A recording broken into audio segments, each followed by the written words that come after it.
హంస ఎవరిది? ఇవాళ మనం మంచి కథ చెప్పుకుందాంరా పిల్లలు, వినండి.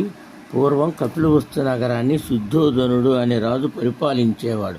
అతడు గౌతముడు, అతనికి సిద్ధార్థుడు అనే పేరు కూడా ఉన్నది. గౌతముడు చిన్నతనం నుంచి పెద్దల మీద గౌరవం, దయ వంటి సుగుణాలతో పెరిగాడు. దేవదత్తుడు అతని చిన్ననాటి మిత్రుడు.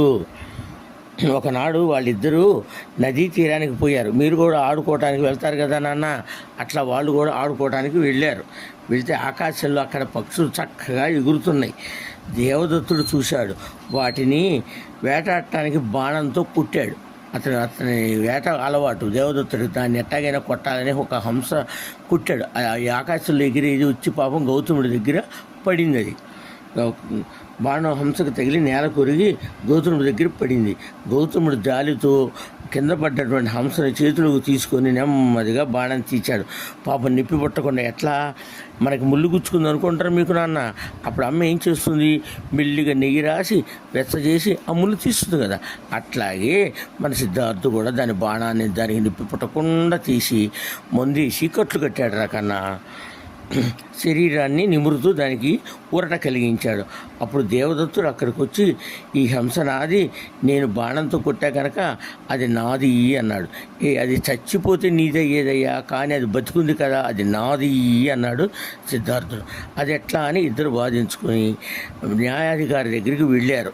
రాజ్యసభలో న్యాయాధికారి ఉంటాడు కదా అన్న, ఆయన దగ్గరికి వెళ్ళారా.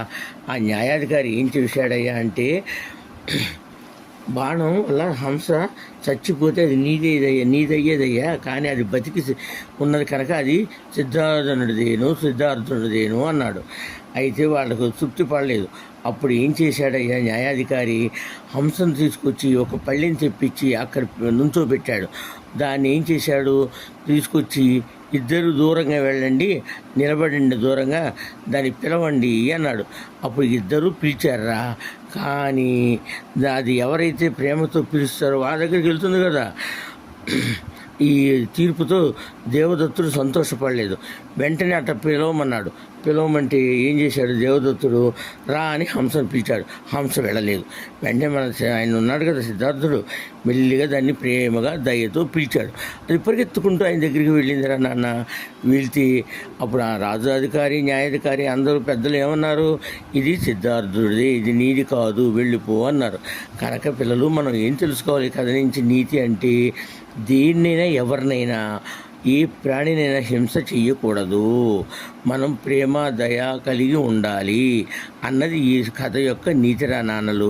మీరు కూడా భూతదయతో ఉండండి, ప్రేమతో కరుణతో ఉండండి, పెద్దవారి పట్ల గౌరవంతో ఉండండి. సరేనా?